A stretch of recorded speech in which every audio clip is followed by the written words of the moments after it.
El hombre del traje es Gabe Watson.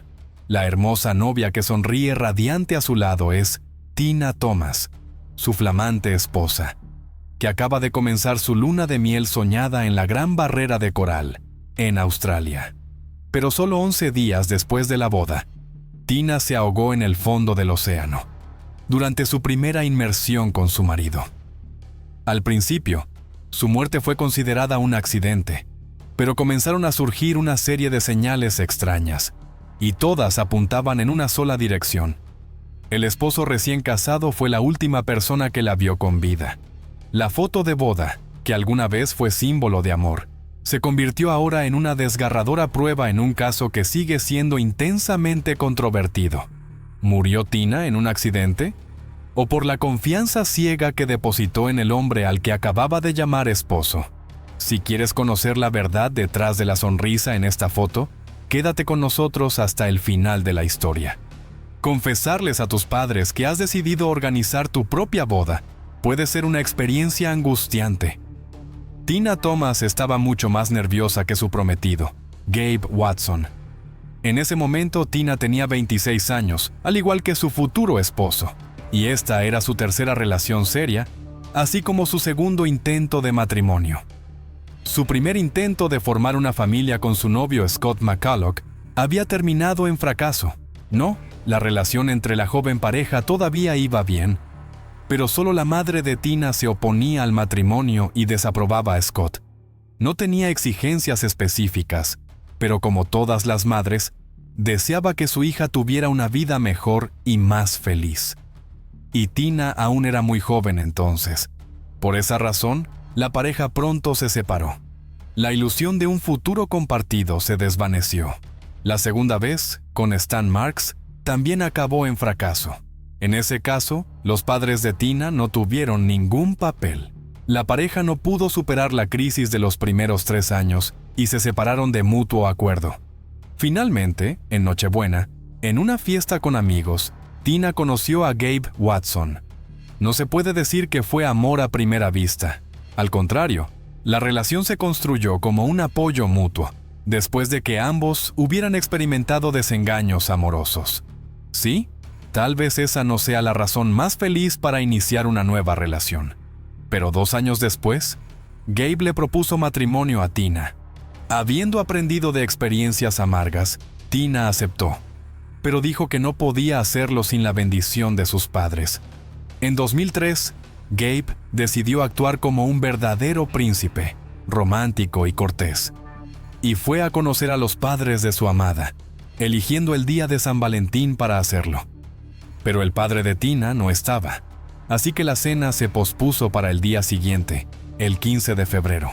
Esa noche, cuando Gabe expresó su deseo de pasar la vida con Tina, el padre de la novia le hizo al futuro yerno una pregunta que parecía simple.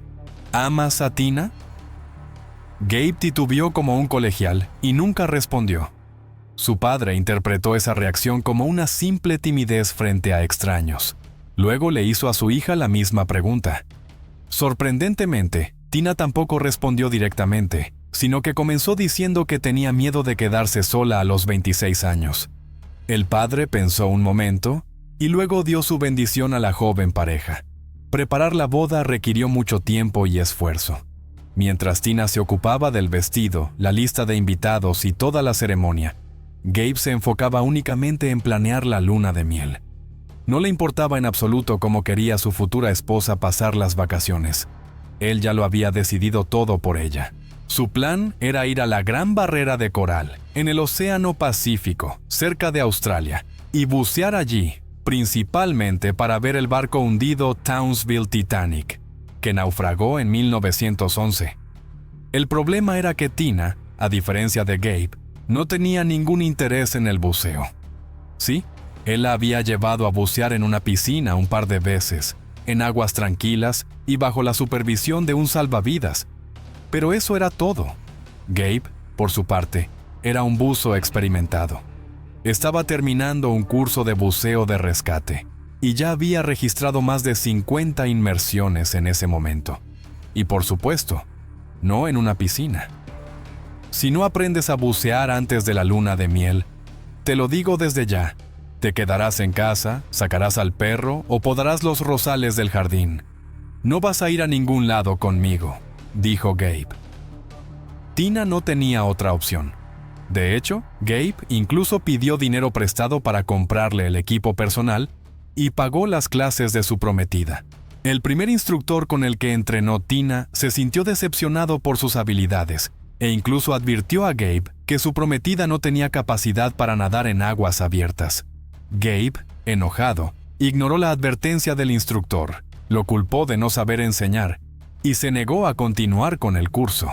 El segundo instructor rápidamente le dio a Tina una calificación aprobatoria, aunque más tarde anotó que Tina hacía todo de manera forzada, solo para complacer a su futuro esposo. El 11 de octubre, la joven pareja finalmente celebró su ceremonia de boda. Y 2 días después, Tina y Gabe volaron a Australia, gastando los $1,000 que habían recibido como regalo de luna de miel durante la boda. También vale la pena señalar que Gabe dedicó una parte de la luna de miel a Tina. Pasearon por Sydney, visitaron el acuario de Sydney y el zoológico. Tina estaba muy entusiasmada, pero cuanto más se acercaban al día en que visitarían la Gran Barrera de Coral, más triste se la veía. En la mañana del 21 de octubre, volaron a Townsville, y esa misma noche abordaron un barco hacia uno de los lugares más hermosos del mundo. El sueño de cualquier buzo. Más tarde, los empleados de la empresa de buceo dijeron que, en realidad, la pareja no se parecía a buzos experimentados. Incluso Gabe, que había completado el curso y tenía experiencia, no parecía entender el equipo, como si lo viera por primera vez en su vida. Sin embargo, fue él quien ayudó a Tina a pasar la prueba previa a la inmersión, aunque esa prueba debería haberse realizado por separado. Cuando el instructor se ofreció a ayudar a Tina bajo el agua, ella lo rechazó.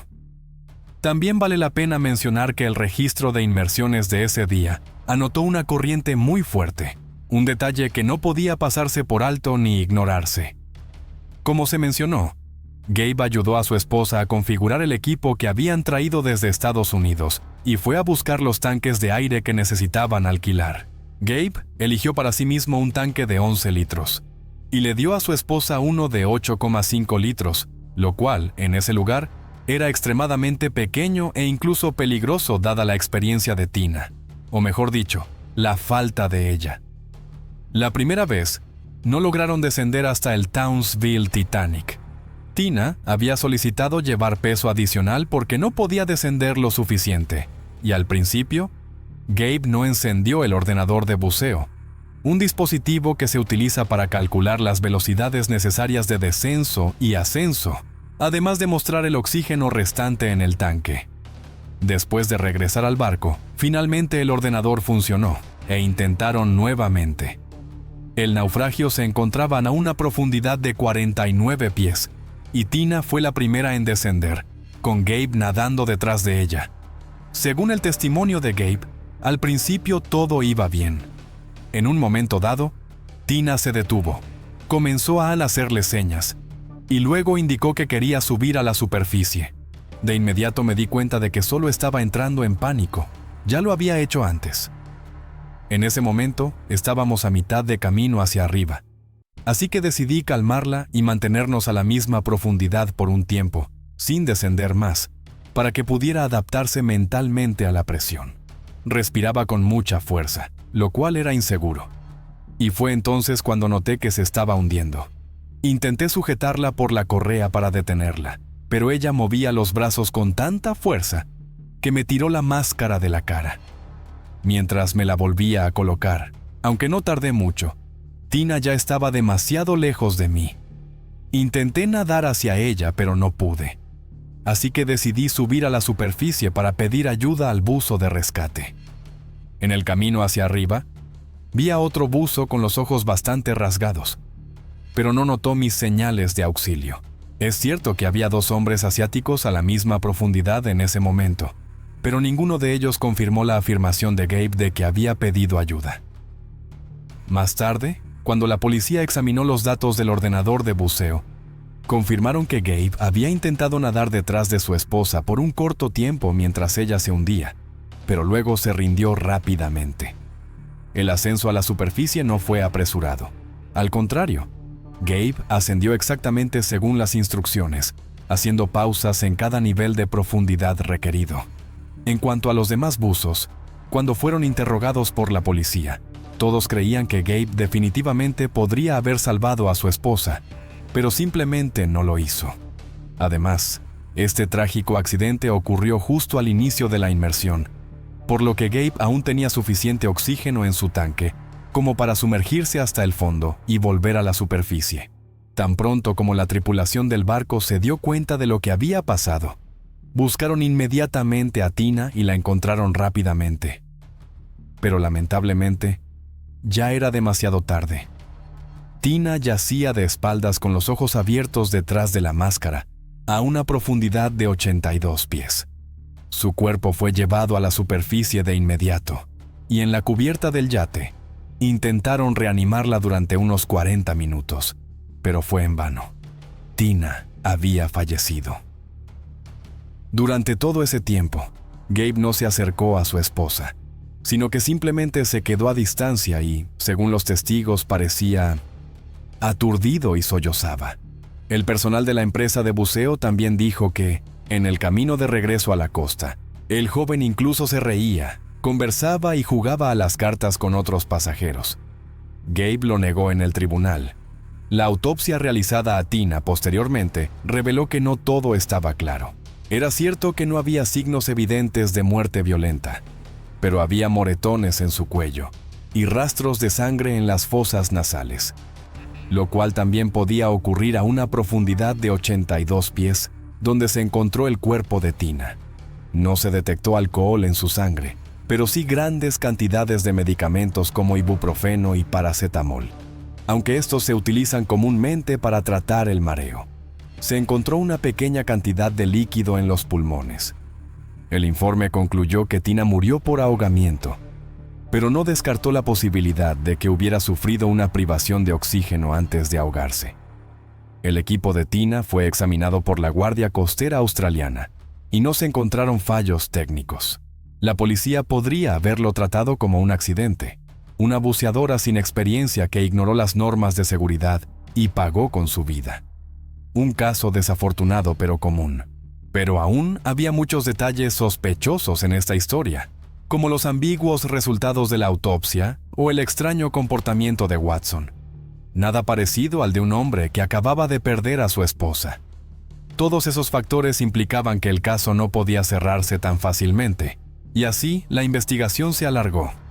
Gabe entendía que los detectives empezaban a sospechar de él. Además, los padres de Tina no aceptaban el hecho como un trágico accidente y querían que su yerno enfrentara un juicio, sino como asesino, al menos como alguien que no hizo nada por salvar a su hija. Durante el primer interrogatorio, la policía notó que el sospechoso mostraba signos de conmoción. Lloraba, reía, se sobresaltaba constantemente, pedía llamar a su padre, se quejaba de dolor de oído y suplicaba que informaran a sus suegros sobre la tragedia. Esa noche, Gabe fue liberado. Regresó al yate de la empresa de buceo, el mismo que los había llevado al arrecife, y pidió pasar la noche allí, alegando que el viaje debía durar 2 días, pero como su esposa había muerto, solo habían estado allí durante 24 horas. También solicitó el reembolso de la mitad del viaje de buceo. De hecho, nunca llegó a ver el barco hundido. El 24 de octubre, la madre de Gabe voló a Townsville para apoyar a su hijo y ayudarlo a encontrar un abogado. Ese mismo día, a petición de Gabe, fueron a la morgue. Gabe quería ver a su esposa por última vez. Como aún era considerado sospechoso, el personal de la morgue llamó al investigador a cargo del caso.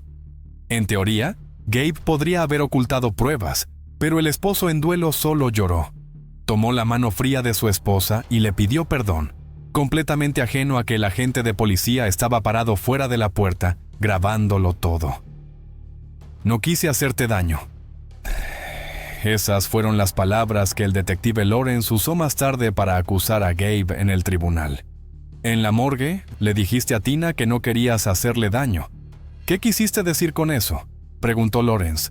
se mencionó nuevamente la historia del dolor de oído de Gabe. Mientras transportaban el cuerpo de su esposa a casa, durante una escala en Oakland, Gabe acudió al centro médico del aeropuerto para un chequeo y fue retenido para evaluación. Según la investigación, esto fue intencional, para evitar encontrarse con el padre de Tina.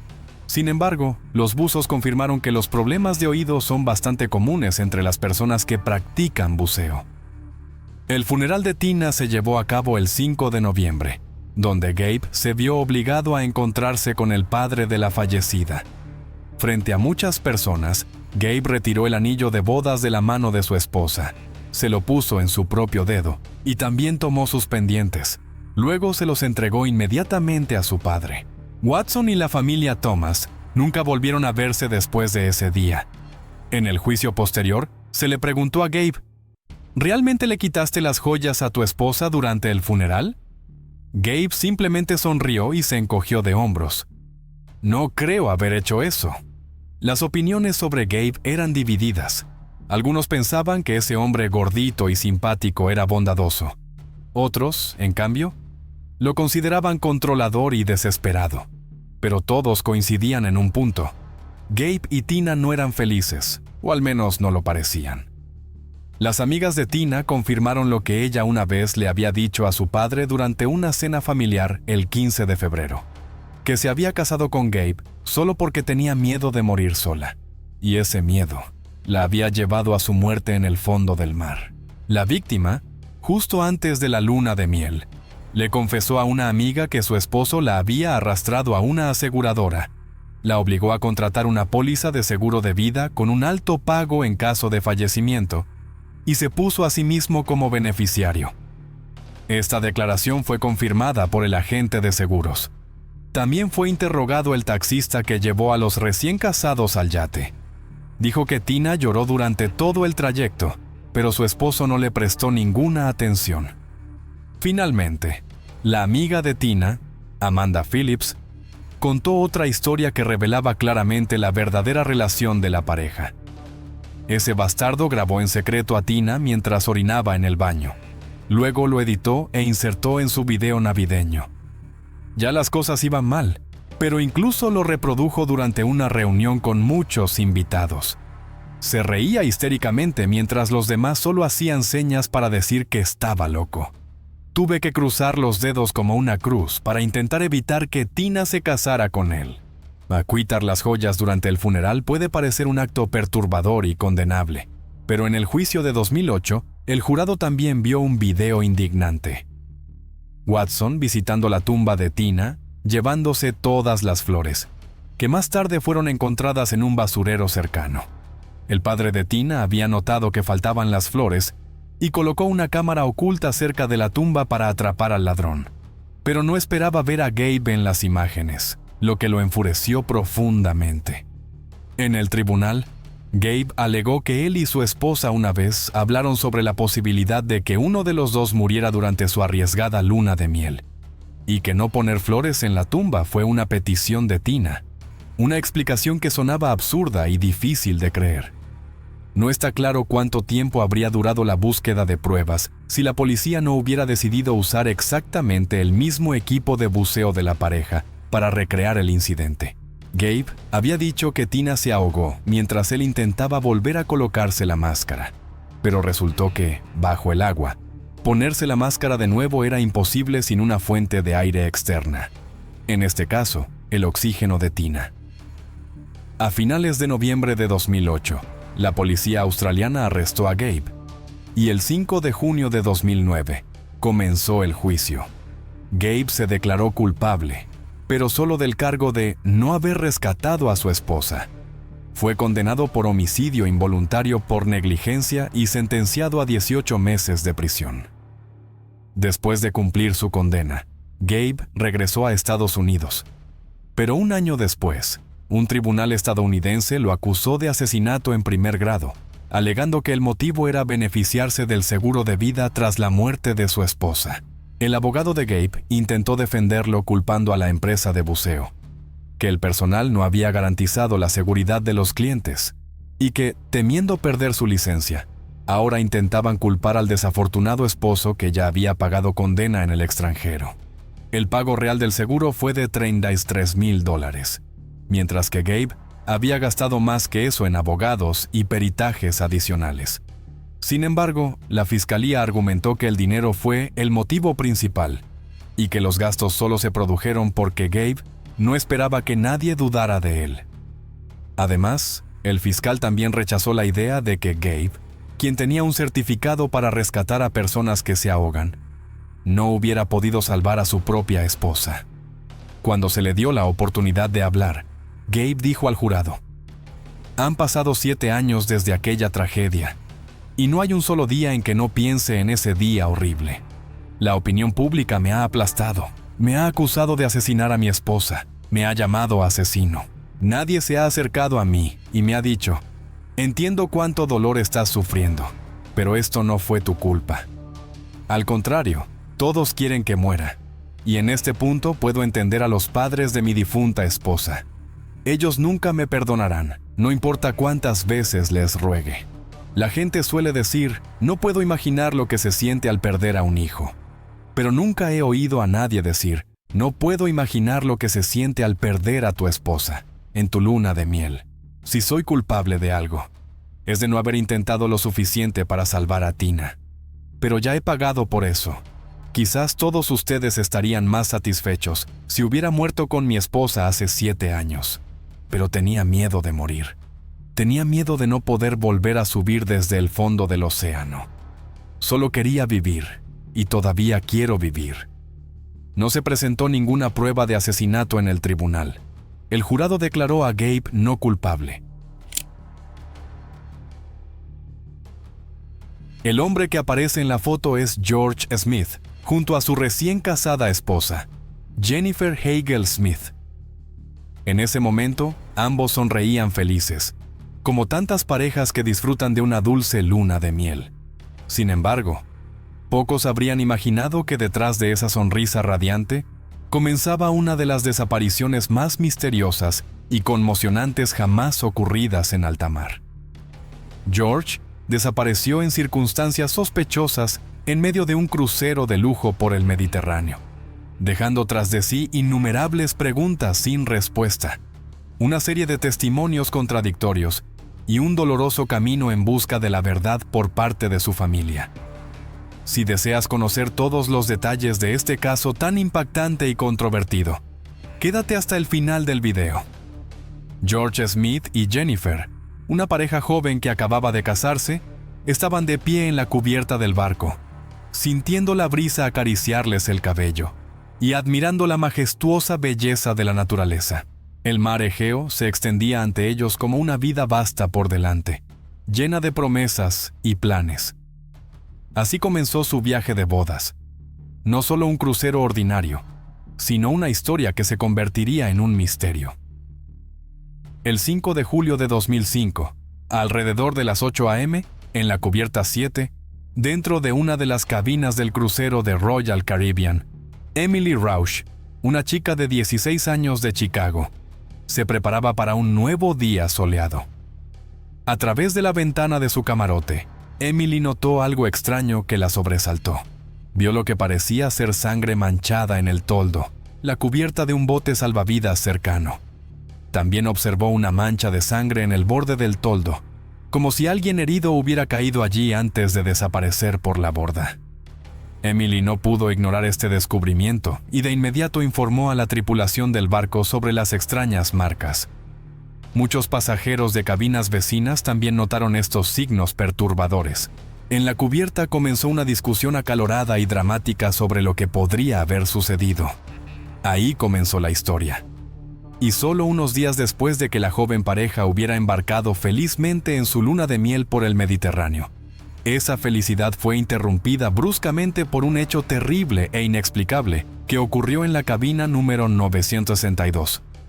Las teorías sobre lo que sucedió eran diversas y vagas, desde un accidente, un posible robo, hasta un asesinato deliberado.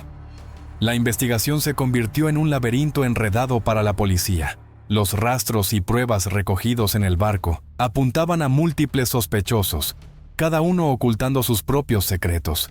Parecía que muchas personas en ese barco sabían más de lo que estaban dispuestas a contar. ¿Qué ocurrió realmente esa noche oscura en el barco? Esa es la pregunta que se hacen los detectives, los periodistas y todos los que siguen esta historia misteriosa. George Smith era un joven alegre, curioso e inteligente. Nació en la pequeña localidad de Greenwich, Connecticut. Su infancia estuvo llena de alegría y del apoyo de su familia, algo que siempre fue prioritario en la vida de George. Mantenía una relación cercana con sus padres y su hermana Bree. Su padre, George Smith Sr., era dueño de una licorería que él mismo operaba. Para él, el negocio familiar no era solo un trabajo, sino una verdadera pasión. En el año 2000, el joven George Smith completó su programa universitario de negocios en Babson College, ubicado en Massachusetts. Tras graduarse, trabajó durante algunos años en Boston como analista de datos informáticos. Sin embargo, su corazón siempre se inclinó hacia el negocio familiar. Después de una cuidadosa reflexión, George decidió volver a casa para ayudar a sus padres a administrar la tienda. Bajo la guía de su padre, planeaba aprender todos los aspectos del trabajo para poder hacerse cargo eventualmente, permitiendo así que sus padres descansaran y disfrutaran de unas merecidas vacaciones. En 2002, en una reunión de amigos, George Smith conoció a la chica que se convertiría en su compañera de vida, Jennifer. Ella también era de Connecticut y acababa de recibir una oferta para convertirse en maestra de escuela primaria. Era inteligente, hermosa y ambiciosa, al igual que George. Rápidamente se enamoraron. Los padres de George también estaban muy contentos con su futura nuera.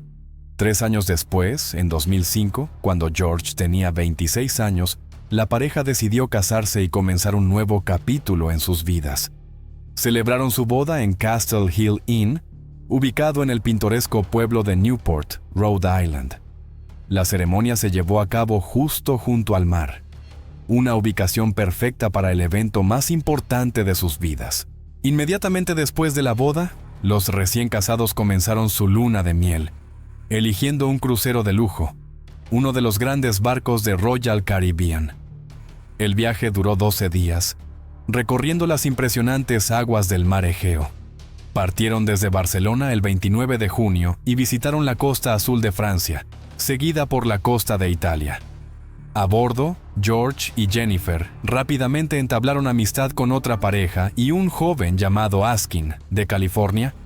Josh Askin, de 20 años, era un joven ingenioso que pronto se ganó el cariño de George. Desde entonces, este grupo alegre solía verse siempre juntos. El 1 de julio, mientras el barco navegaba por la costa de Italia, decidieron bajar a tierra firme y divertirse durante el día. El 4 de julio, el grupo paseó por la isla, caminó por callejones estrechos del casco antiguo, nadó en las aguas cristalinas del mar Egeo y disfrutó de la gastronomía local en acogedoras tabernas. Alegres y radiantes, disfrutaban de la compañía mutua y del ambiente de ese hermoso lugar. Mykonos dejó recuerdos imborrables en sus corazones y planearon seguir con una velada divertida al regresar al barco. Después de una cena romántica, George y Jennifer se reunieron con sus amigos en el barco. El grupo unido decidió reunirse y reír juntos para recordar los momentos vividos en ese rincón mágico del mundo. Esa noche estuvo llena de risas y emoción. Después de disfrutar de deliciosos aperitivos y bebidas, la pareja recién casada y Josh Askin continuaron divirtiéndose en el casino del barco. George y Josh disfrutaban sentándose en la mesa de craps. Se entretenían mientras jugaban, mientras que Jennifer jugaba en la mesa de póker. Al final de la noche, los recién casados habían perdido una cantidad considerable de dinero, pero no mostraban arrepentimiento alguno e incluso bromeaban sobre sus pérdidas. Al fin y al cabo, estaban en su luna de miel. Después de que el casino cerrara, parecía que el grupo decidió continuar la noche de diversión. La última grabación en video de George fue registrada alrededor de las 2:30 a.m., por una de las muchas cámaras de seguridad del barco. El video lo mostraba saliendo del casino, pero eso no significaba necesariamente que se dirigiera a la cabina. En la madrugada del 5 de julio de 2005, en la isla griega de Mykonos, comenzó a desarrollarse una trama misteriosa. George Smith, de 26 años, un recién casado en un crucero por el mar Egeo con su esposa Jennifer, había desaparecido la noche anterior. Según los informes, George había tenido una velada animada, disfrutando del ambiente festivo y lujoso del barco. Todo parecía inofensivo esa noche, pero lo que siguió fue mucho más sombrío. El capitán revisó la cabina, bajo cuya ventana se habían descubierto rastros extraños, así como el área circundante de la cubierta. No había nadie dentro de la cabina. Los rastros y pruebas disponibles sugerían que había ocurrido algo grave. La desaparición del recién casado parecía estar relacionada con un acto violento. La noticia se propagó rápidamente entre todos los pasajeros del barco. Estalló una ola de pánico. Los pasajeros se mostraron inquietos ante estos extraños acontecimientos y la cubierta 7 fue sellada. No se permitía a nadie entrar ni salir de sus cabinas. La tripulación del barco inspeccionó cuidadosamente cada instalación posible a bordo, con la esperanza de encontrar a George y Jennifer, quienes en ese momento estaban ambos desaparecidos. Tras el descubrimiento de sangre, se creyó que los recién casados habían desaparecido misteriosamente. Asumiendo responsabilidad, un oficial de alto rango se dirigió a su cabina para esclarecer la situación.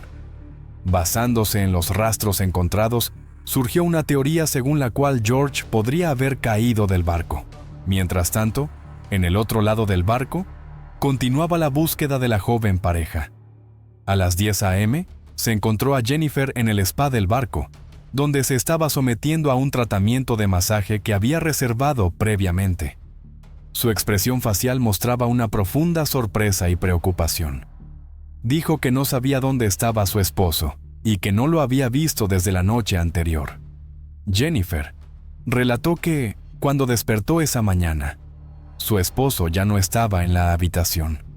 Al principio, no pensó que fuera algo inusual, ya que él solía pasar tiempo con amigos y podría haber estado en otra cabina, así que no lo buscó y fue al spa como tenía planeado, sin pensar demasiado en su ausencia.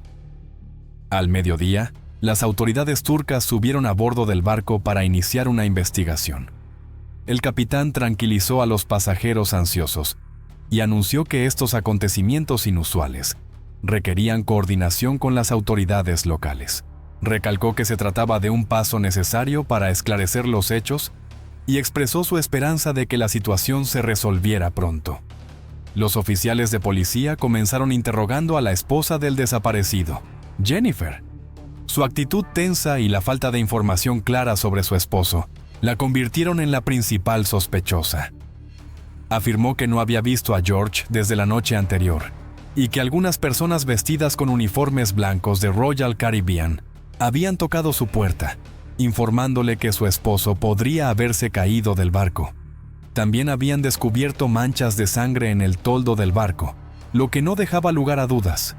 Algo terrible le había sucedido a George.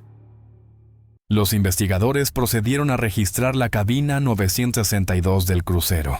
La cabina estaba muy desordenada, posiblemente resultado de una búsqueda apresurada o incluso de una pelea. En el baño, encontraron pequeños rastros de sangre en la alfombra y en las toallas, junto con huellas dactilares en la barandilla del balcón. Los investigadores turcos también hallaron 2 pequeñas manchas de sangre en las sábanas, de aproximadamente 2 centímetros cada una.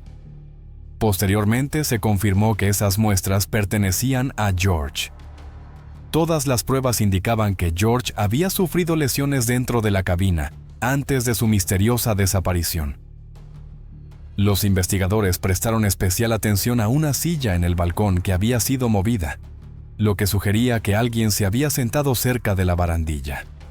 Encontraron marcas en la barandilla, como si alguien se hubiera sentado sobre ella. Esto despertó sospechas, incluso por parte del capitán, de que George podría haber caído desde el balcón. Sin embargo, la altura de la barandilla y la presencia de sangre tanto en el toldo como dentro de la cabina también sugerían la posibilidad de un asesinato. Los investigadores comenzaron a reconstruir la cadena de acontecimientos de esa noche, tratando de determinar quién había estado con George y qué pudo haber llevado a esta tragedia. La investigación apenas comenzaba, pero ya estaba claro que estaban ante una historia oscura y compleja, llena de misterios y sorpresas. Mientras las autoridades turcas abordaban el barco para comenzar la investigación sobre la desaparición de George Smith, decidieron empezar interrogando al grupo de jóvenes que había pasado la noche con la pareja. La situación seguía llena de incógnitas, y cada pequeño detalle podía resultar crucial para desentrañar el caso. Los miembros del grupo dijeron que George y Jennifer habían bebido demasiado alcohol la noche de la tragedia.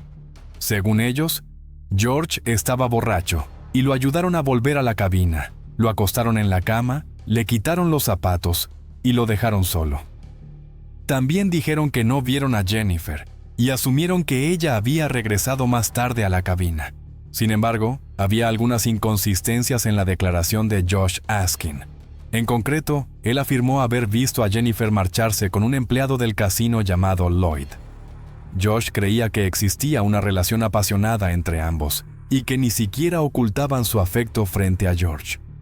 Pero las grabaciones de las cámaras de seguridad mostraban que a las 3:30 a.m., Jennifer se alejaba tambaleándose del área, dejando a George con sus nuevos amigos. Los datos de la tarjeta de acceso mostraban que Lloyd regresó a su cabina a las 3:25 a.m., hecho confirmado por su novia, quien dijo que él la despertó al entrar a la habitación. Estas contradicciones generaron aún más sospechas entre los investigadores y los llevaron a especular que Josh Askin podría haber ocultado deliberadamente algunos detalles importantes por razones personales. La investigación continuaba, y cada nuevo detalle solo hacía que la historia resultara más misteriosa. Greg Rosenberg, un joven de 19 años, estaba disfrutando de unas vacaciones en crucero con su familia y amigos. En ese grupo estaban su primo Zach Rosenberg y su amigo cercano Rusty Kaufman. Los tres, aunque de ascendencia rusa, tenían pasaportes de los Estados Unidos y vivían en la ciudad de Nueva York. La diversión comenzó en el casino, donde Jennifer y Greg Rosenberg decidieron probar suerte en la mesa de póker. La sesión de juego se prolongó hasta bien entrada la noche, y cuando el casino cerró a las 2:30 a.m., el grupo decidió seguir de fiesta. Se dirigieron a la pista de baile, continuando con los tragos y el baile. Lloyd Bota, el gerente del casino, también apareció entre el grupo, uniéndose a las festividades nocturnas. A partir de aquí, los testimonios de los testigos empezaron a divergir. Los miembros del grupo regresaban poco a poco a sus cabinas, a medida que se hacía muy tarde. Los jóvenes estaban claramente intoxicados y comenzaron a alborotarse.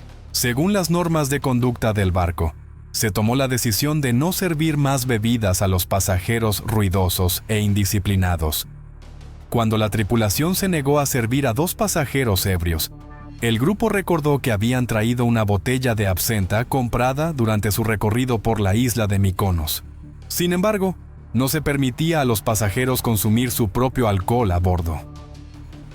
En algún momento, Josh regresó a su cabina, en la misma cubierta, para buscar una botella especial de absenta que, según dijo, había planeado usar. Más tarde se descubrió que esa botella de absenta era extremadamente fuerte, con un contenido alcohólico superior al 70%, uno de los licores más potentes.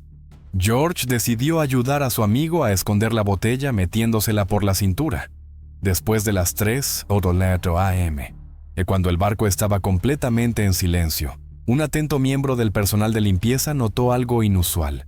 Un grupo de jóvenes, entre ellos Greg, Zach, Rusty, Josh y George, estaban bebiendo la absenta.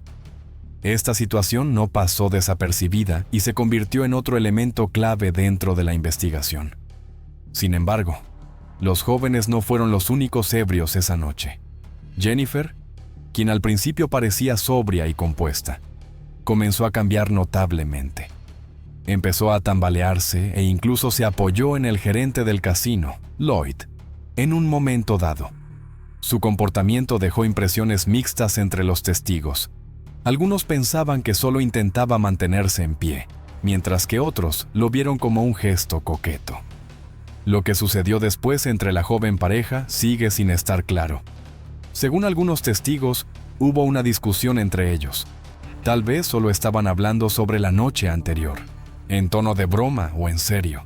Pero en algún momento, Jennifer golpeó a George. No está claro si fue una bofetada juguetona o un acto de enojo. Después de eso, Jennifer abandonó la pista de baile.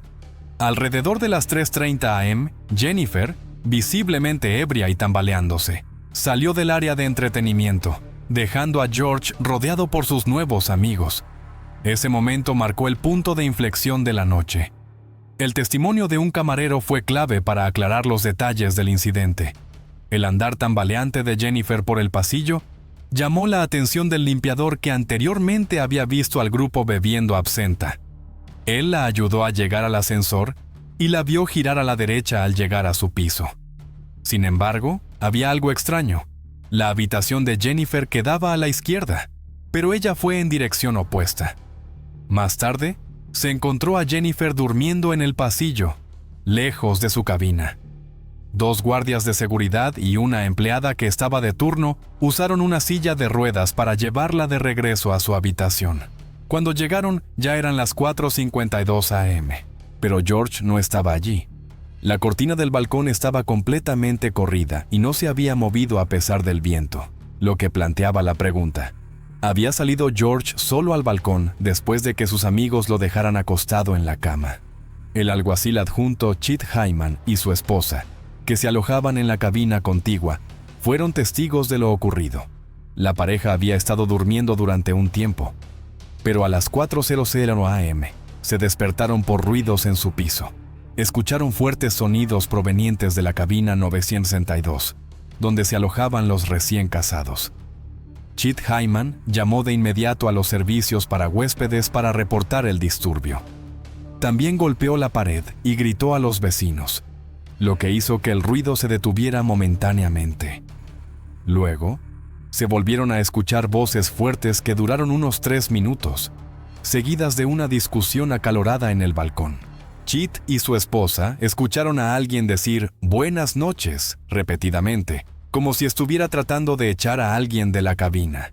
Después, se oyeron sonidos como de muebles siendo movidos y finalmente un ruido fuerte, como si algo hubiera caído con fuerza al suelo. Chet Hyman decidió comprobar qué estaba ocurriendo y abrió la puerta. Vio a 3 hombres a los que no pudo identificar. Algunos otros pasajeros también reportaron haber escuchado un ruido fuerte, como si un cuerpo hubiese caído sobre el toldo del barco, seguido por un grito de mujer. Pero ningún testigo tenía evidencia concreta de que hubiera una mujer dentro de la cabina en ese momento. Según las declaraciones de testigos, 4 jóvenes entraron en la cabina, pero solo se vio salir a 3. La pregunta es, ¿podría uno de ellos haberse quedado dentro, intentando buscar dinero de la pareja de recién casados, quienes, tras una noche de grandes ganancias en el casino, podrían haber estado llevando consigo una gran cantidad de efectivo? La hipótesis de un robo fallido parece ser la explicación más razonable. Sin embargo, los 3 jóvenes, Greg, Zach y Rusty, tenían coartadas. Se dijo que estaban en otra cabina apenas unos minutos después de que Chet Hyman viera a los 3 hombres no identificados. Los datos de la tarjeta de acceso de la cabina de George confirmaron que el grupo de amigos entró en la cabina a las 4:05 am, tal como afirmaron. No hay ningún registro que muestre que regresaran después a la cabina. Por lo tanto, varias hipótesis giran en torno a lo que pudo haberle sucedido a George Smith. Primera hipótesis: robo. La posibilidad de que se tratara de un robo es una de las teorías principales. Parece que George y Jennifer se intoxicaron con bastante rapidez esa noche. Pero según la observación de los testigos, aún parecían sobrios cuando salieron del casino a las 2:30 am. Sin embargo, para las 3:30 am, ya no estaban lo suficientemente coherentes como para volver a la cabina por sí solos, lo que sugiere la posibilidad de que hubieran sido drogados. Esta teoría se ve reforzada por el testimonio de otros huéspedes del casino, quienes dijeron que George y Jennifer hablaban abiertamente de llevar una gran suma de dinero, posiblemente regalos de boda o ganancias del juego. Varios testigos dieron cifras distintas, pero todos estimaron que su capital estaba en decenas de miles de dólares. Naturalmente, podrían haberse convertido en objetivos de un robo. George llevaba un costoso reloj Breitling y Jennifer tenía un valioso anillo de compromiso. Todo indicaba que eran personas adineradas. Es posible que su cabina haya sido saqueada en busca de dinero. La mancha de sangre en la sábana podría haber provenido del agresor al intentar quitarle el reloj a George de la muñeca. Segunda hipótesis: efectos del alcohol. La segunda hipótesis se relaciona con los efectos del alcohol y las sustancias alucinógenas. El capitán, tras conocer el estado de embriaguez de los pasajeros y las huellas en el balcón, concluyó que podría haber ocurrido una caída accidental. Por ejemplo, durante una pelea, George pudo haber caído por la borda del barco. El tema de las alucinaciones provocadas por el consumo de absenta también recibió atención especial. Los expertos en toxicología enfatizaron que todo depende de la concentración de la sustancia activa, en este caso, tuyona. Actualmente, este tipo de bebida sigue siendo vendida en muchos países europeos, pero su concentración está estrictamente limitada bajo las regulaciones de la Unión Europea. Esto significa que, en la absenta vendida oficialmente, el contenido de tuyona es demasiado bajo para provocar alucinaciones. Sin embargo, todavía existe absenta producida ilegalmente con concentraciones más altas que circula en el mercado negro y, en teoría, podría causar alucinaciones. Dicho esto parece poco probable en este caso porque la botella de absenta que los Smith compraron fue vendida oficialmente en Europa y, según los expertos, no podría causar tales efectos. Para experimentar efectos alucinógenos con absenta vendida legalmente, habría que consumir una cantidad muy grande, demasiada para que el cuerpo la tolere, y con altas probabilidades de provocar una intoxicación etílica grave. Por lo tanto, la teoría sobre la influencia del alcohol y alucinógenos en este incidente parece poco convincente y carece de pruebas contundentes. Avances en la investigación. Interrogar a las personas sospechosas en la desaparición de George Smith fue una parte importante de la investigación. Los agentes del FBI realizaron pruebas de polígrafo a varias figuras clave del caso, incluyendo a Jennifer y al gerente del casino, Lloyd Botta. Ambos pasaron la prueba con éxito. Sin embargo, Josh Askin no pasó la prueba del polígrafo.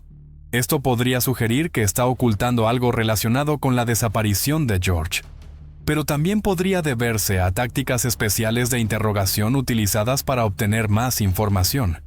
Además, existía una grabación de video de los tres jóvenes, incluyendo a los rusos, bromeando sobre lo sucedido.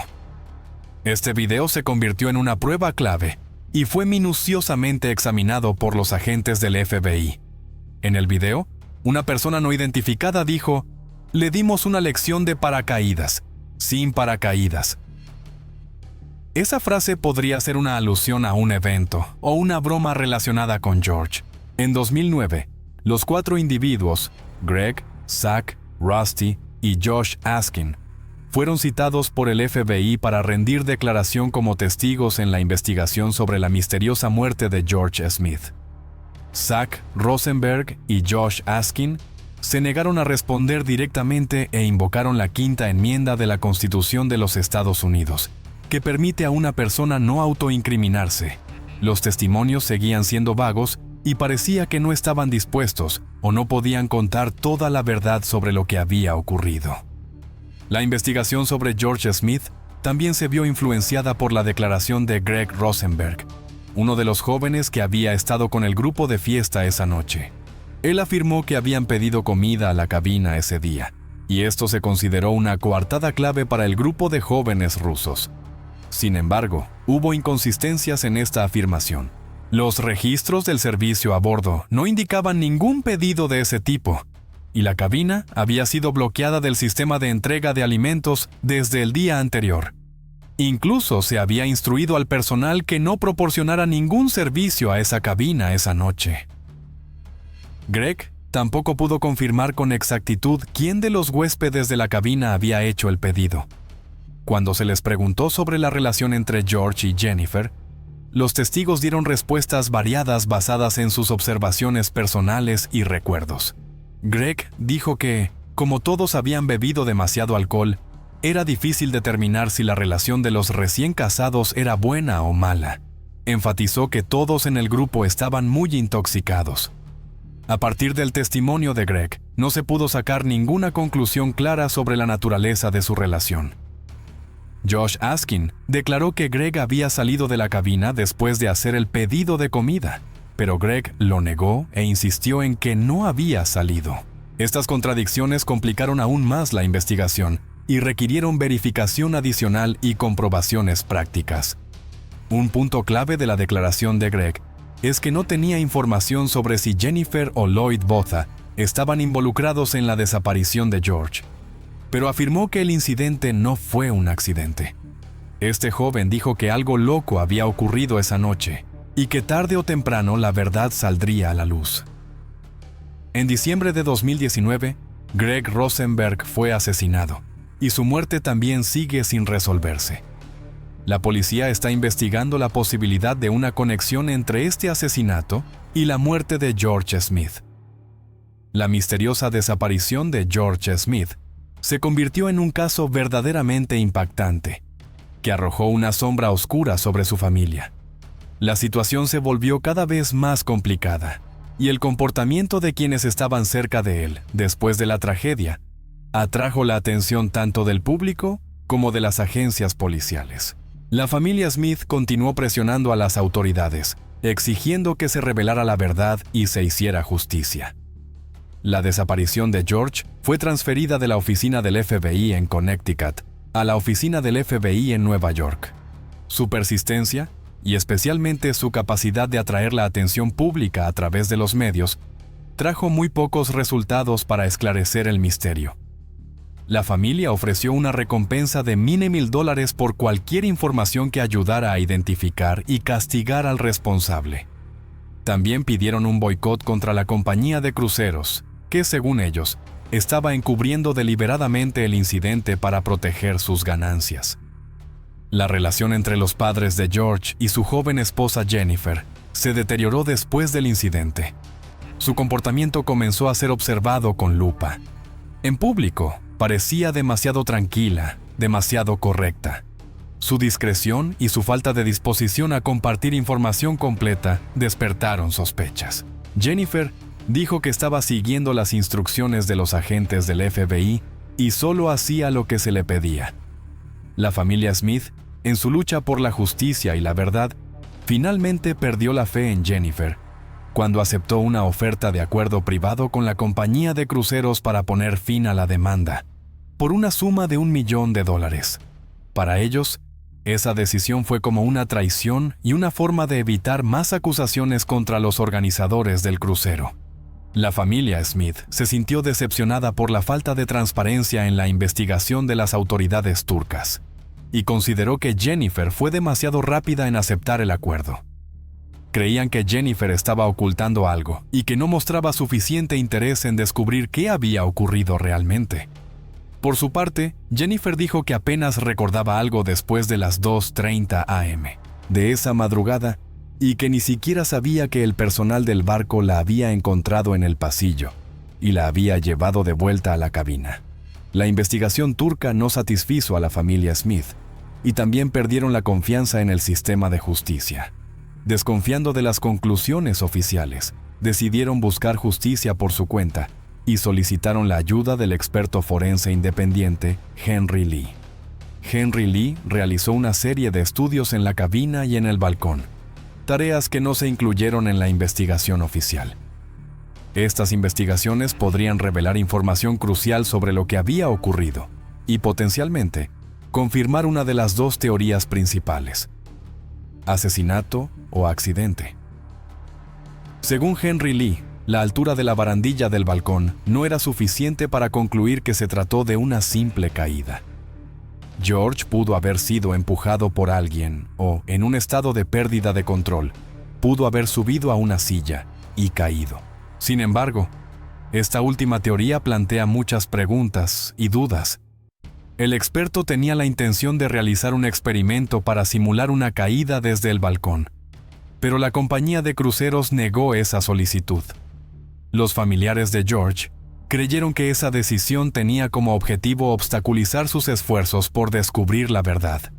Henry Lee también realizó investigaciones dentro de la cabina, en el balcón y por todo el barco, pero los resultados de esas investigaciones no se hicieron públicos. Al mismo tiempo, el FBI también intervino y comenzó a llevar a cabo su propia investigación. Muchos de sus hallazgos y datos también se mantuvieron confidenciales. Claramente, la atención del FBI se centró en los 4 jóvenes que habían pasado la noche con George: Josh Askin y los 3 rusos, Greg, Zach Rosenberg y Rusty Kaufman. Sus testimonios, en su mayoría, no coincidían con los de otros testigos, lo que hacía que el caso fuera extraño y difícil de comprender. La historia de la desaparición de George Smith sigue siendo un profundo misterio, envuelto en preguntas sin respuesta y circunstancias poco claras. La investigación se prolongó durante años y surgieron innumerables teorías. La familia Smith y quienes lo amaban nunca dejaron de buscar la verdad. Al principio, sospecharon de Jennifer, pero luego quedaron convencidos de su inocencia. Al mismo tiempo, aumentaron la cantidad en la demanda contra la empresa propietaria del barco. Esa cantidad fue dividida entre los miembros de la familia y obtuvieron acceso a los resultados de la investigación interna de la compañía de cruceros, incluidos los testimonios de testigos y otra información relacionada. Jennifer vive con el recuerdo de su primer esposo y se ha dedicado a causas benéficas en su honor, esforzándose por hacer el bien. Años después, volvió a casarse. A pesar de los esfuerzos del FBI y de la prolongada investigación, nunca se descubrió qué ocurrió realmente, ni dónde está el cuerpo de George. Finalmente, el caso fue cerrado y oficialmente clasificado como un accidente. El FBI concluyó que no había pruebas suficientes para continuar con la investigación, según el comunicado oficial de la Oficina Federal de Investigación. El misterio de la desaparición de George Smith sigue sin resolverse. Su familia aún busca respuestas sobre la causa de su muerte. No poder rendirle homenaje a George en una tumba es una realidad profundamente dolorosa para sus seres queridos. Continúan albergando la esperanza de que algún día podrán desentrañar este misterio y por fin conocer la verdad. La mujer y el hombre en la foto son Morgan Metzer y su ex esposo, Rod Metzer. A primera vista parecían una pareja feliz, pero pocos imaginarían que el mismo hombre que siempre sonreía junto a ella fue quien hizo que Morgan viviera una noche aterradora, en la que casi pierde la vida en su propia casa. En 2021, Rod Metzer planeó disfrazarse como un intruso, irrumpir, atarla, agredirla y aterrorizarla psicológicamente, con el fin de manipular sus emociones y recuperar el afecto de su exesposa. Sin embargo, la calma y la rapidez mental de Morgan la salvaron de la peor tragedia. Si quieres conocer todos los detalles de este caso impactante, uno de los ejemplos más representativos de cómo la violencia puede esconderse bajo la dulce superficie del afecto, quédate hasta el final del video. Un manipulador calculador puede pasar años manteniendo a su objetivo cerca, aplicando constantemente presión mental, rompiéndolo emocionalmente, incluso abusando físicamente, mientras hace que la víctima crea que todo es culpa suya, que merece sufrir de esa manera. Entonces, ¿qué tipo de persona se convierte en víctima? ¿Qué tipo de persona es tan fácilmente manipulable? Por lo general, son aquellas que luchan con la inseguridad, las que son emocionalmente vulnerables y fácilmente influenciables. Este tipo de personas controladoras suelen necesitar solo un objetivo. Eligen a alguien para atormentar y se aferran a esa persona de por vida. Rod Metzer y Morgan Metzer crecieron en el mismo pueblo de Florida. Vivían a pocas calles de distancia y asistieron a la misma escuela secundaria.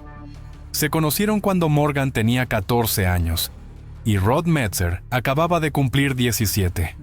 Casi de inmediato, comenzó una relación amorosa entre ellos. Fue la primera conexión emocional seria para ambos y creían que duraría para siempre. Rod Metzer era atento y cariñoso con su joven novia.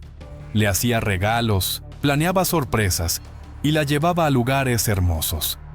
Desde fuera, parecían una pareja perfecta, y con el tiempo, su amor solo parecía fortalecerse. Ninguna de las familias se oponía a la relación, aunque al principio pensaban que era solo una etapa pasajera y que eventualmente ambos seguirían adelante.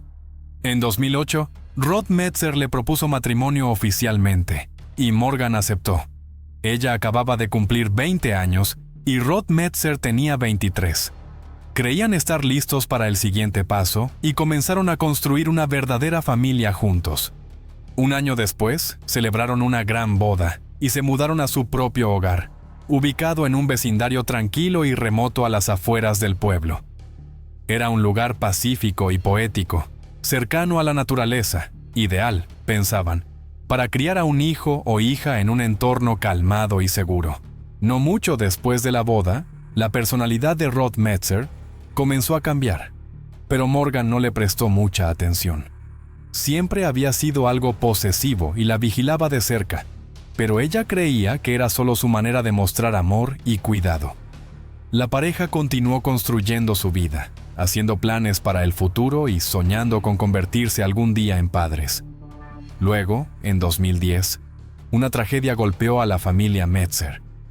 El hermano menor de Rod Metzer, Kevin, murió a los 19 años tras una larga y dolorosa lucha contra la leucemia. La muerte de Kevin trajo tristeza a todos, pero para Rod Metzer, la pérdida destrozó por completo su mundo. Se sumió en el dolor y no pudo recuperarse. Después de la muerte de Kevin, Rod Metzer se volvió amargado e inestable emocionalmente. Tenía arrebatos de ira repentinos que ni él mismo podía controlar. Morgan hizo todo lo posible por apoyar a su esposo, creyendo que con el tiempo las heridas emocionales sanarían y que el Rod Metzer que una vez amó volvería. Pero cuanto más se esforzaba ella por cuidar de él y satisfacer sus necesidades, más exigente se volvía él. Se comportaba como un niño, iniciaba peleas por cosas triviales y constantemente culpaba a Morgan por todas sus decepciones y fracasos. Aún así, ella permanecía a su lado, defendiendo su comportamiento cada vez más errático e incluso alarmante, como si fueran señales de un dolor profundo. Ella esperaba que él sanara y que todo volviera a la normalidad. Pero en cambio, él se volvió más frío y controlador. Rod Metzer comenzó a criticar a Morgan por todo, muchas veces sin motivo alguno. Parecía que la usaba como vía de escape para descargar su creciente frustración e insatisfacción. Se volvió extremadamente autoritario, imponiendo estrictas reglas domésticas que Morgan debía seguir al pie de la letra. Aún así, nunca estaba satisfecho y siempre encontraba razones para culparla. Morgan hacía todo lo posible por complacer a su esposo. Cedía, intentaba seguir cada regla que él imponía, con la esperanza de mantener la paz. Pero cuanto más se esforzaba ella, más resentido e insatisfecho se mostraba Rod Metzer. Lamentablemente, Morgan, una joven sin experiencia en otras relaciones y sin saber que las cosas podían ser diferentes, soportaba todo en silencio. Durante mucho tiempo, no le contó a nadie lo que realmente ocurría tras las puertas de su hogar. Rod Metzer no podía tolerar ningún tipo de crítica. Solo una mínima señal de desacuerdo o pensamiento independiente por parte de Morgan era suficiente para hacerlo estallar. Ella aún recordaba vívidamente el romance de los primeros tiempos de su relación y siempre esperaba que esa versión de Rod Metzer regresara. En 2010, Morgan quedó embarazada y ambos se llenaron de alegría. Se prepararon con entusiasmo para el bebé, decorando la habitación, comprando ropa, juguetes, un cochecito, todo Morgan creía que esto los uniría más y que Rod Metzer finalmente se calmaría y se convertiría en un esposo estable y tranquilo. Pero el destino tenía otros planes. El 15 de marzo de 2011, Morgan dio a luz a un niño. Lo llamaron Kevin, en memoria del difunto hermano de Rod Metzer. Pero el bebé nació prematuramente y fue diagnosticado con una grave afección cardíaca. Fue trasladado de inmediato a la unidad de cuidados intensivos neonatales, donde los médicos lucharon por salvar su vida. A pesar de todos los esfuerzos, el bebé falleció después de 18 días. La habitación que habían llenado de amor ahora estaba vacía, y también los corazones de la joven pareja. Más tarde, Morgan recordaría ese periodo como un estado de ensoñación. Sentía que había salido de la realidad, incapaz de comprender lo que sucedía a su alrededor. Lo que más le dolió fue que Rod Metzer no la apoyó, ni siquiera en esos momentos más oscuros. Él estaba completamente centrado en su propio dolor y quería ser consolado y reconfortado. Morgan volvió a encontrar una razón para defender a su esposo, pensando que ese segundo gran dolor, tras la muerte de su hermano menor, lo había roto por completo. Sin embargo, solo 3 meses después de perder al recién nacido, Morgan descubrió que estaba embarazada de nuevo. La noticia la sorprendió, pero también encendió una chispa de esperanza. Cuando supo que esperaba gemelos, ambos lo vieron como una bendición. En abril de 2012, Morgan dio a luz a una niña y un niño. Esta vez, el parto transcurrió sin complicaciones. Ambos nacieron sanos, y la joven madre fue dada de alta rápidamente del hospital con sus hijos. Morgan dedicó toda su energía a cuidarlos. Su mundo entero giraba ahora en torno a los 2 niños. Pero la actitud de Rod Metzer hacia su esposa no cambió. Contrario a lo que Morgan había esperado, la llegada tan esperada de los hijos no trajo paz. Las tensiones en la familia empeoraron. Rod Metzer siempre estaba insatisfecho, era imposible de complacer y se enfadaba con facilidad. Criticaba constantemente a Morgan y la culpaba de todo.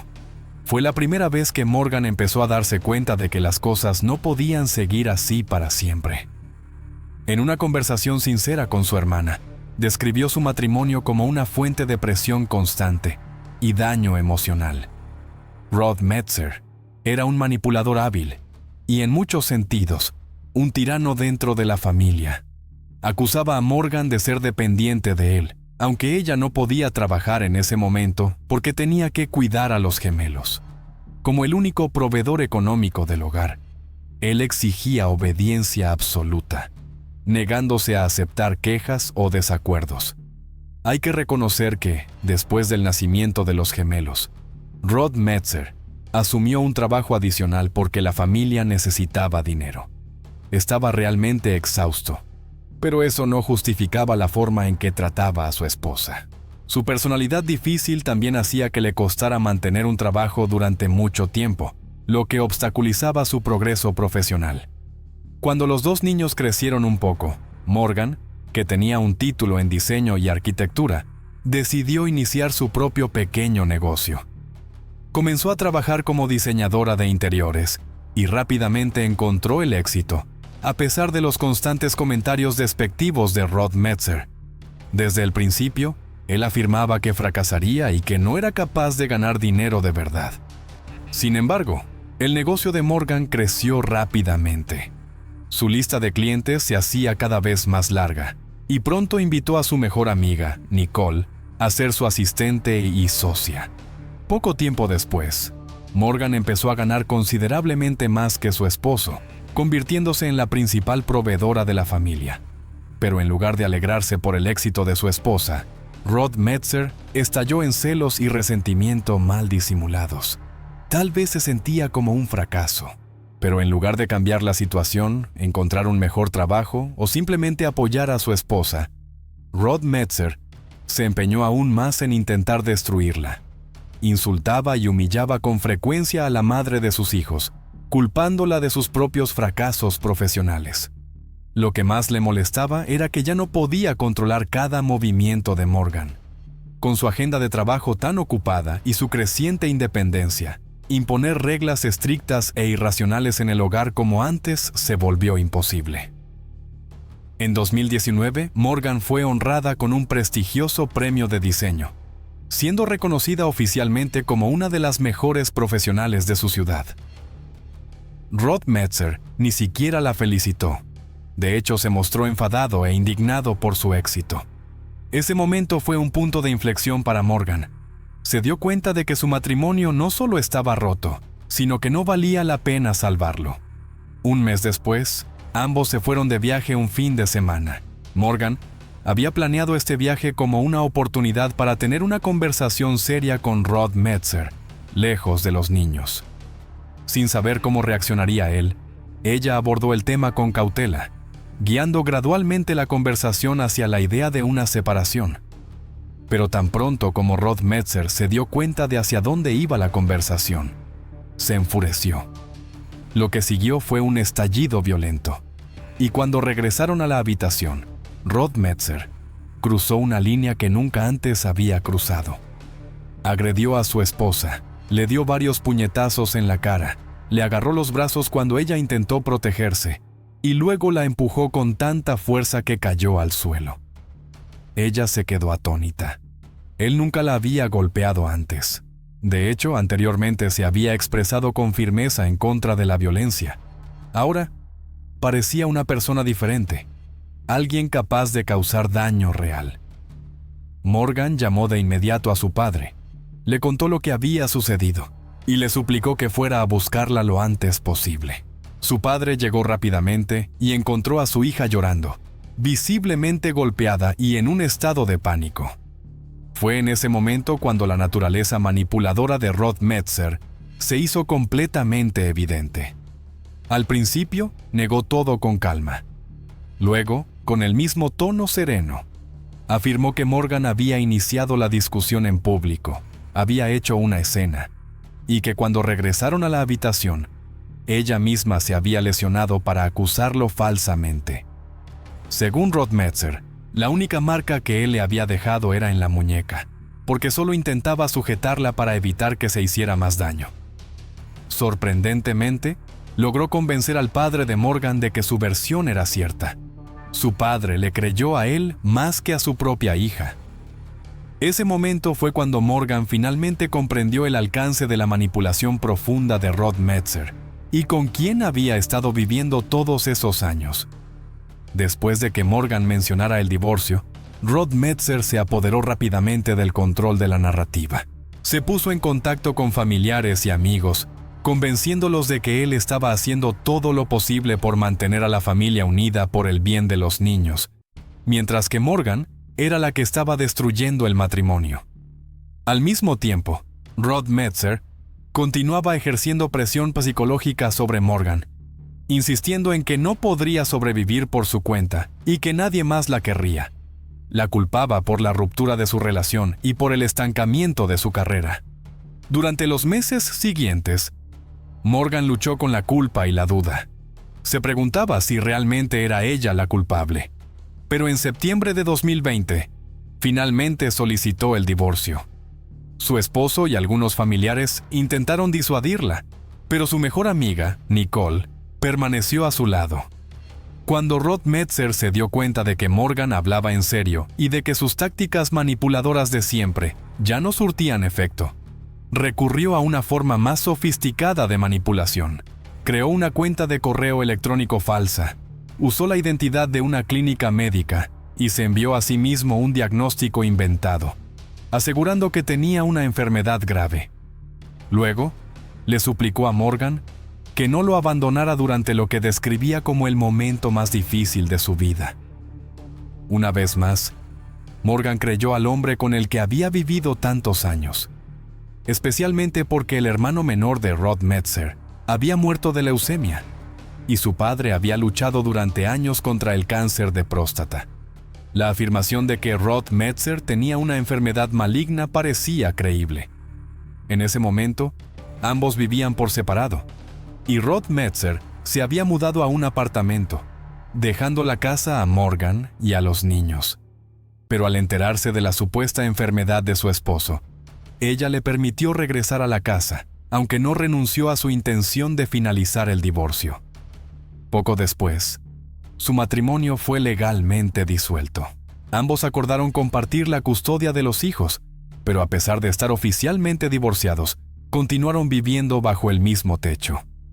En realidad, no cambió mucho. Rod Metzer seguía intentando controlar todo y trataba a Morgan como si aún le perteneciera. Morgan ya había aguantado suficiente. Hizo varios intentos para que él se fuera, pero él siempre jugaba la carta de la lástima, recordándole su diagnóstico terminal. El 30 de diciembre de 2020, la paciencia de Morgan finalmente se agotó. Le dijo a Rod Metzer que se fuera. Esta vez, él no discutió. Empacó sus cosas y se mudó de nuevo a su apartamento ese mismo día. Su actitud calmada y aparentemente contenida era inusual, pero Morgan no le dio mayor importancia en ese momento. Morgan no tenía planes para celebrar la víspera de Año Nuevo. Solo quería una noche tranquila y dormir bien. Su hijo e hija estaban de vacaciones en casa de sus abuelos, y ella tenía toda la casa para sí sola. Esa noche, pasó un rato en casa de su mejor amiga, Nicole. Brindaron con champán, y aunque Nicole insistió en que se quedara a dormir, Morgan decidió regresar sola a casa. Alrededor de las 3:30 a.m. del 1 de enero, Rod Metzer apareció en su antigua casa y llamó a la puerta. Nadie respondió. Llamó con más fuerza y gritó el nombre de Morgan, sabiendo que podría estar en casa. Al no recibir respuesta, rodeó la casa.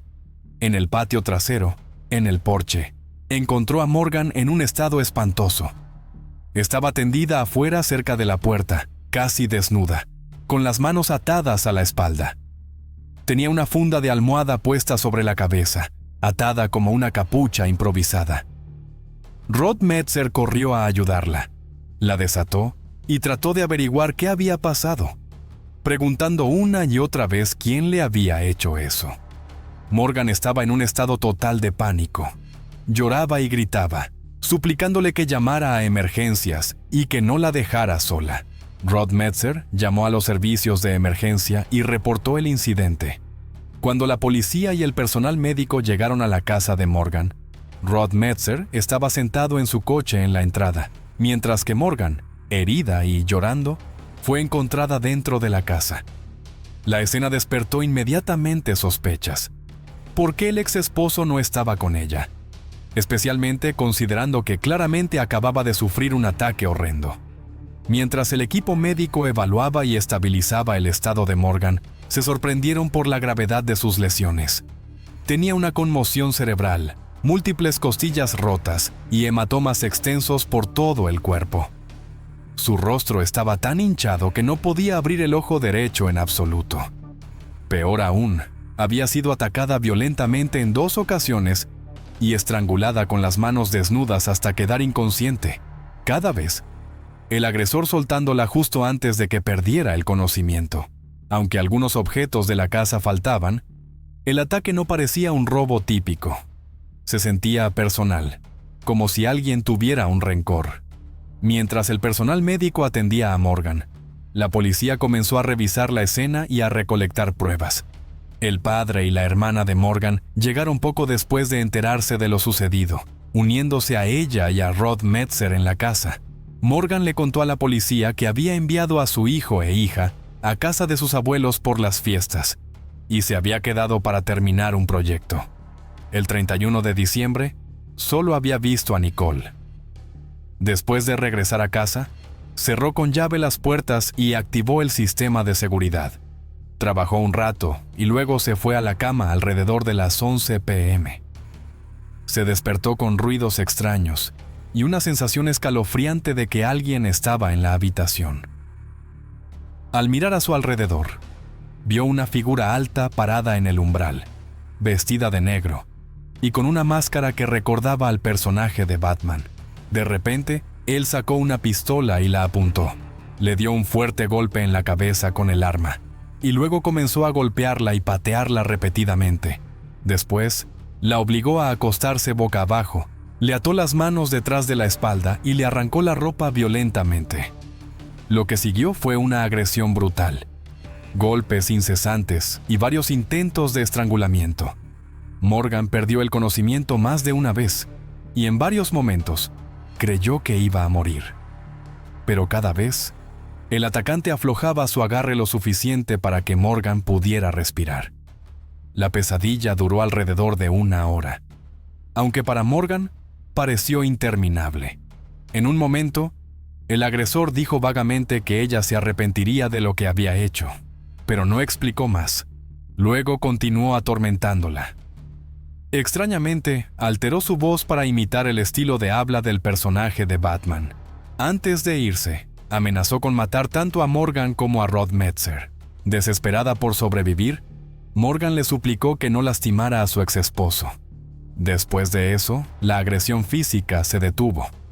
El hombre tomó algunos objetos de la casa, le puso una funda de almohada sobre la cabeza, la arrastró hasta el porche trasero y le advirtió que guardara silencio. Luego, desapareció. Morgan permaneció allí durante casi media hora hasta que Rod Metzer apareció de repente.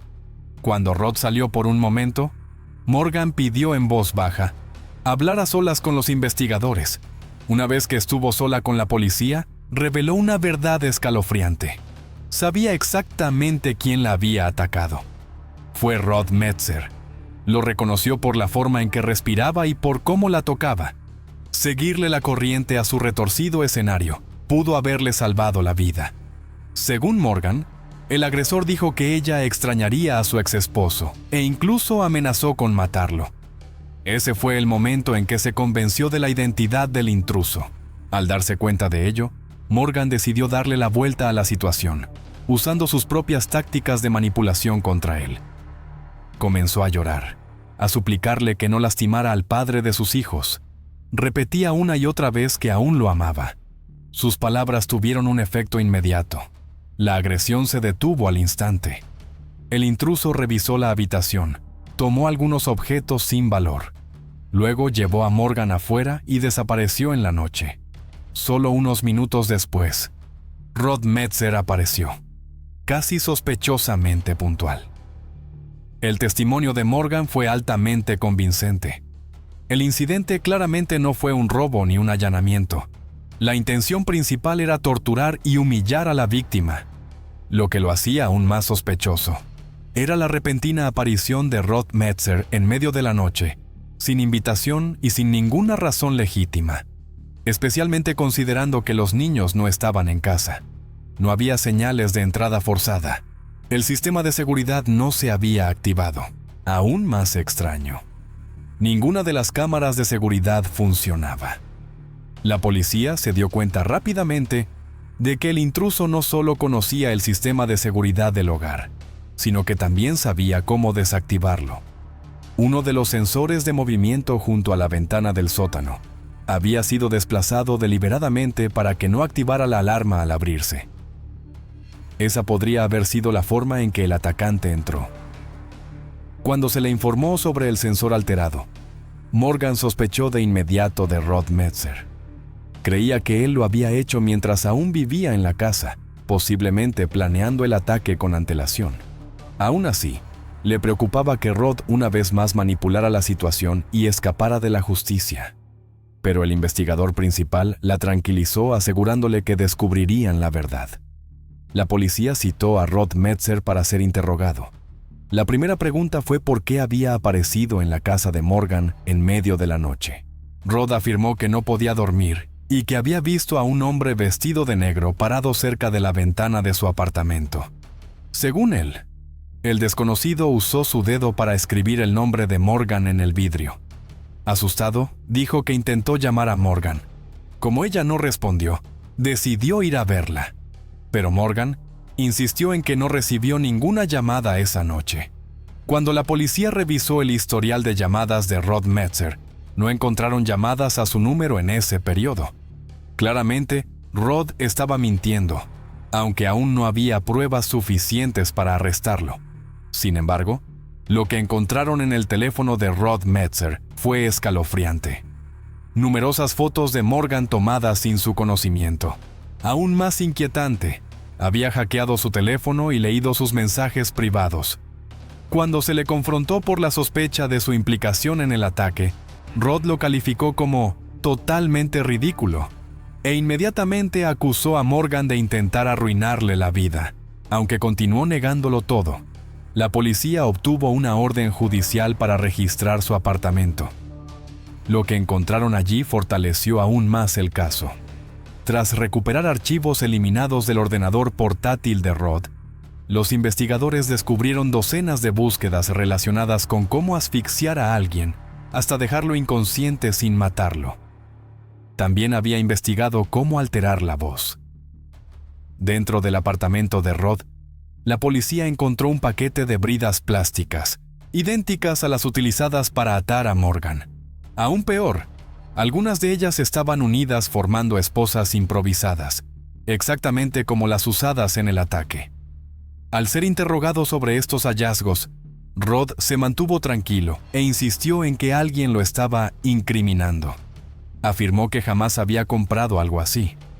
Los investigadores lanzaron una revisión exhaustiva de las grabaciones de seguridad de todas las ferreterías del área. Ese esfuerzo dio frutos. Encontraron una grabación en video de Rod Metzer comprando exactamente el mismo tipo de bridas tan solo 3 días antes del ataque. Pagó en efectivo, pero su rostro era claramente visible. No había forma de confundir su identidad. También revisaron las imágenes de seguridad del edificio donde vivía Rod. No había ni rastro del hombre de negro que había descrito. Nadie se había acercado a su ventana, y nadie había escrito el nombre de Morgan en el vidrio. Pero Rod Metzer sí fue captado por la cámara saliendo del edificio exactamente a la medianoche, llevando una gran bolsa de lona. Regresó alrededor de las 3 a.m., se cambió de ropa y luego se marchó nuevamente. Los investigadores creen que la bolsa pudo haber contenido el atuendo y la máscara utilizados en el ataque, junto con los objetos que había tomado de la casa de Morgan, cosas que nunca fueron recuperadas. Sin embargo, la prueba más impactante fue una carta de suicidio encontrada en Rod Metzer. En ella, escribió sobre su plan para quitarle la vida a Morgan y luego acabar con la suya. Pero la reacción inesperada de Morgan, fingiendo estar de acuerdo, dándole esperanza de que tal vez pudieran reconciliarse, lo desconcertó. Eso fue lo que le salvó la vida. Las pruebas recopiladas fueron más que suficientes para emitir una orden de arresto contra Rod Metzer. Fue acusado de agresión, lesiones, conducta agravada, amenazas, allanamiento de morada y posesión ilegal de un arma, una pistola que había sido encontrada en su automóvil. A pesar de ello, Rod Metzer seguía negándolo todo. Cuando se le permitió hacer una llamada telefónica, llamó a Morgan. Durante esa llamada, hizo un último intento de manipulación, insistiendo en que ella había cometido un terrible error y que un hombre inocente, el que verdaderamente la amaba, estaba ahora en prisión. Increíblemente, el control emocional que Rod Metzer ejercía sobre Morgan seguía siendo poderoso. Al día siguiente, ella fue a la estación de policía y declaró que Rod Metzer no podía haber hecho las cosas de las que se le acusaba. Fue un ejemplo perfecto de cuán profundamente puede enraizarse el control psicológico en la mente de una persona. Aún así, la fiscalía había construido un caso sólido. Frente a pruebas irrefutables, Rod Metzer finalmente aceptó un acuerdo de culpabilidad. Admitió parcialmente su responsabilidad a cambio de una condena más leve. El 4 de agosto de 2021, fue condenado a 70 años de prisión, con posibilidad de libertad condicional después de 25 años. Si llegara a ser liberado, permanecería bajo estricta supervisión por el resto de su vida.